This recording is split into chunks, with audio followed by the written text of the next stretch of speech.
Solar power plant দেখেন maintenance করে কিভাবে। এই মেশিনের সাহায্যে মোটরের মাধ্যমে প্যানেল ক্লিন করলেও আউটপুট ভালো পাবে। ঠিক আছে, আমরা শুধু সৌরবিদ্যুৎ ব্যবহার করি, কিন্তু সৌরবিদ্যুতের আসলে ব্যবহার করতে হয় কিভাবে সেটা জানি না। দেখাবো এখন একটা সোলার সিস্টেম কিভাবে সার্ভিস করা হয়। আপনারা বাসা বাড়িতে যেভাবে ব্যবহার করেন, কিন্তু আসলে এটা ঠিক নাই। দেখেন এই প্যানেলকে দেখে কিভাবে ভিজাচ্ছে, দেখছেন মোটরের সাহায্যে প্যানেল পরিষ্কার করা হচ্ছে। দেখেন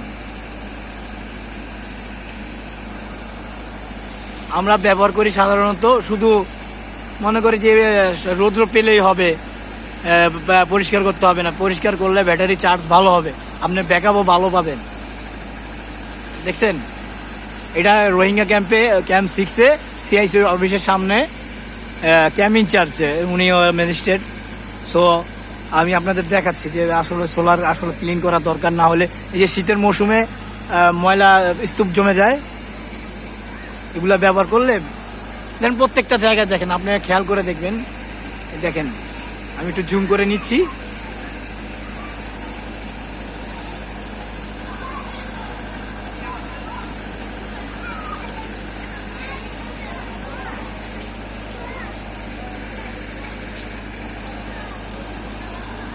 সিআইসি অফিস এখানে এই আপনাকে একটা সিকিউরিটি গার্ডকে বললাম একটু কিভাবে করেন, দেখালো। সিআইসি অফিস বন্ধ হয়ে গেছে, 4টা বেজে গেছে, তো 3টা বাজে চালু থাকে। বন্ধু অফিস হয়ে গেছে। দেখেন ক্যাম্প 6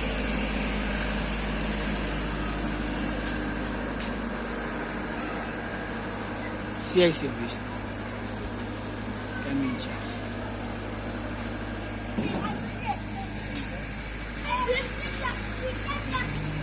আমি বের হয়ে গেলাম সিআইসি অফিস থেকে।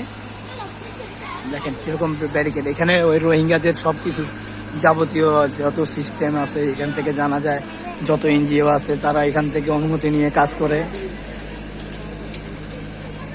দেখছেন ওনারা স্বাভাবিকভাবে চলাচল করতেছে ক্যাম্পের আশেপাশে। দেখেন এই যে বাস,